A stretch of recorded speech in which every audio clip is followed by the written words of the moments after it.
Kapila Muni was a revered sage, a beacon of wisdom, and the founder of the Samkhya philosophy, which speaks of two eternal realities: Purusha, pure consciousness, and prakriti, the material world. His disciple, Sanaka, was one of the four Kumaras, great sages, known for their eternal youth and relentless pursuit of truth. Though deeply knowledgeable, Sanaka found himself struggling with a fundamental question about suffering and identity. One evening, as the sun dipped over the horizon at Ganga Sagar, he approached his guru, Kapila Muni, seeking an answer that would forever transform his understanding. The golden light shimmered across the sea, and a sacred stillness filled the air. In a simple thatched hut near the edge of the forest, Kapila Muni sat in deep meditation, radiating an unshakable peace. Even the birds remained silent, as if in reverence to his presence. But Sanaka, sitting nearby, was restless. A question had been haunting him, refusing to settle. He could no longer hold back. Sanaka finally spoke, breaking the sacred silence. Gurudev, you have taught me that Purusha is merely the witness, untouched by actions, beyond pleasure and pain. But if that is true, then who is the one suffering within me?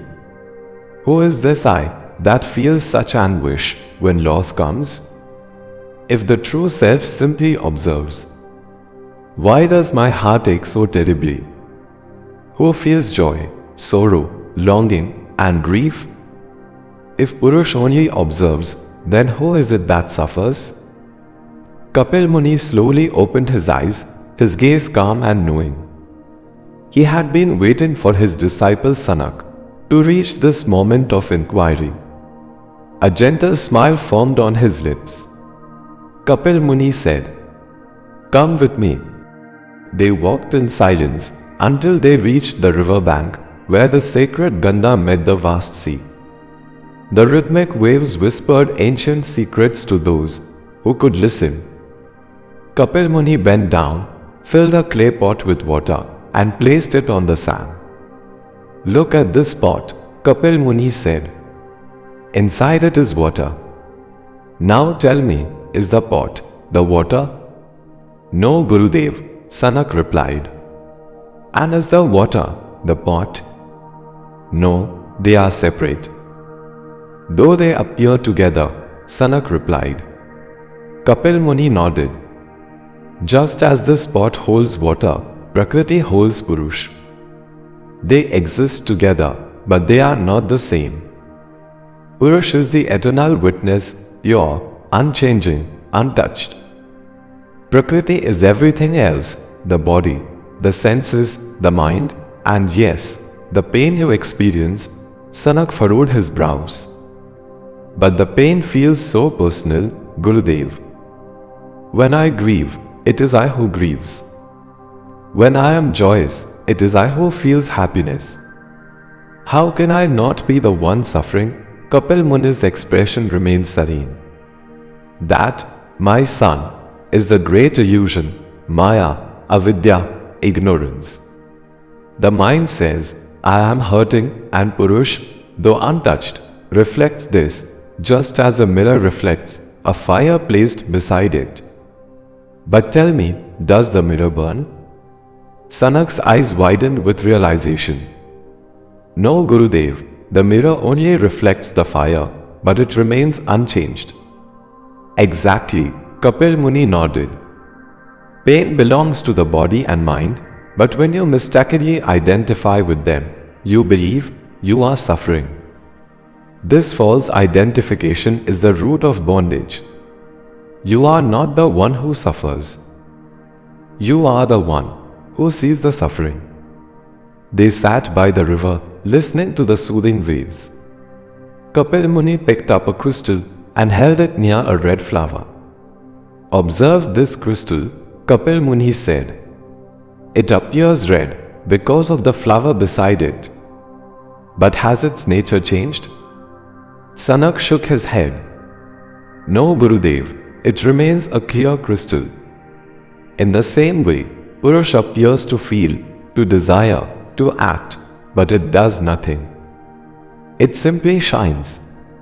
When you stop identifying with the mind and its experiences, you realize your true self.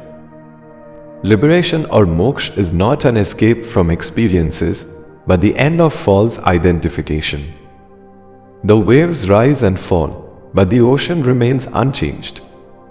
Sanak closed his eyes, absorbing the profound truth.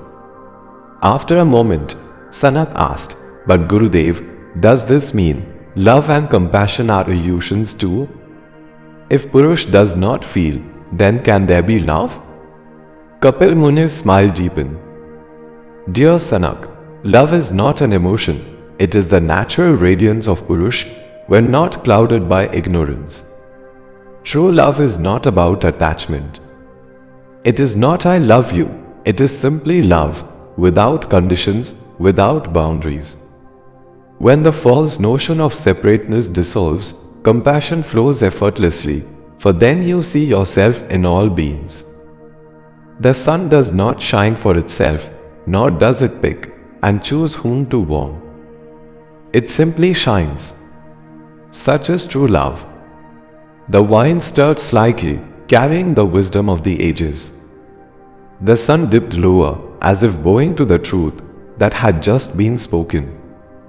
Sanak whispered, almost to himself, "I am not the one who suffers. I am the one who is aware of suffering. And in that awareness, pain comes and goes, but I remain." Kapila Muni placed a gentle hand on his disciple Sanak's head. "Yes, my son. You are neither the flame nor the smoke. You are the space in which they appear. The body may experience pain, but you, your true self, remain untouched, unchanging, and free." The Ganga flowed on, silent and eternal, reflecting the sky, just as Purusha reflects the dance of prakriti, never touched, always free.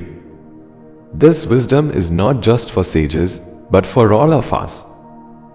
In our daily lives, we experience pain, anger, and sorrow. When someone insults us, we feel hurt. When we lose something, we grieve. But just as Kapila Muni taught, the real I is not the one suffering. It is the one witnessing the suffering. Imagine watching a movie. You laugh, you cry, you feel fear, but deep down, you know it's just a movie. Similarly, life is an experience happening within prakriti, while you, the eternal self, are just the observer. Once you realize this, suffering loses its grip over you. Pain may come and go, but you remain free. A child may cry when his sandcastle is destroyed, but an adult knows the waves will wash it away. Similarly, the wise know that all experiences are temporary, but the self, the witness, remains eternal. Pain arises in the mind, not in the true self. Purusha, consciousness, observes, while prakriti, nature, feels, acts, and reacts. Suffering is born from false identification with the body and mind. Moksha is not about escaping experiences, but about ending the illusion of self-attachment. In truth, you are the witness, eternal, untouched, and free. You are not the storm, you are the sky. Let the clouds come and go, you remain unchanged. Just as Kapila Muni taught his disciple Sanak, true healing begins when we realize we are not our pain, we are the awareness that observes it. Thank you for joining us on this journey to spiritual wellness.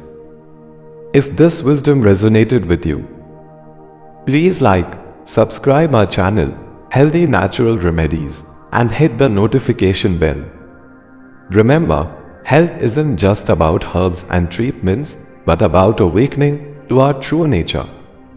Until next time, may you abide in your natural state of wholeness and peace.